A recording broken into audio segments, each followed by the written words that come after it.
இட்லி மாவு வீட்ல இருந்தா டெய்லி இட்லியா, தோசையான்னு கேட்குறாங்க. அப்படி இட்லி மாவு இல்லன்னா, நமக்கு கை உடைஞ்ச மாதிரி ஆயிடுது. அப்படியே நம்ம இட்லி, தோசை ஊத்திட்டாலும், அதுக்கு என்ன சட்னி வைக்கிறது, சாம்பார் வைக்கிறதுங்கிறது தான் டெய்லியும் கேள்விக்குறியா இருக்கு. நான் இத யோசனையோடையே போய் இன்னைக்கு ஃப்ரிட்ஜ திறந்து தக்காளி, பச்சை மிளகா, அப்புறம் வெங்காயம், பூண்டு எல்லாத்தையும் உரிச்சு வச்சுட்டேன். சரி சாம்பார் தான் வைக்க போறோமா, நானும் யோசிச்சே செஞ்சேன். சரி ஏன் பருப்பு போடணும்? பருப்பு போடாமயே செய்யலான்னு சொல்லிட்டு 4 வெங்காயம், 5 தக்காளி, பச்சை மிளகா 2 பச்சை மிளகா, 2 பல் பூண்டு, கொஞ்சமா மஞ்சத்தூள், குழம்பு மிளகாய் தூள், தண்ணிய ஊத்தி குக்கர்ல தூக்கி அடுப்புல வச்சுட்டேன். 5, 6 விசில் வந்தது. நல்லா குழஞ்சதுக்கு அப்புறமா அத நல்லா மத்து வச்சு கடைஞ்சிக்கிட்டேன். இன்னொரு பக்கம் பார்த்தீங்கன்னா, இட்லியும் ஊத்தி வச்சுட்டேன். இட்லி வேகறதுக்குள்ள பார்த்தீங்கன்னா, சாம்பார தாளிச்சு விட்டுறலான்னு சொல்லிட்டு, கடாய வச்சுட்டு எண்ணெய் ஊத்திட்டு, கடுகு, ஜீரகம், சின்ன வெங்காயம், கருவேப்பிலை இது எல்லாத்தையும் போட்டு நல்லா வணக்கிட்டு, இந்த சாம்பார தூக்கி அதில கொட்டிட்டேன். கொஞ்சமா திக்காகணுங்கிறதுக்காக கடலை மாவு 1 ஸ்பூனு தண்ணி ஊத்தி கலக்கிட்டு, அதையும் அதில ஊத்திட்டேன்.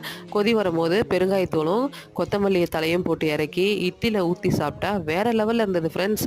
நீங்க கூட ட்ரை பண்ணி பாருங்க.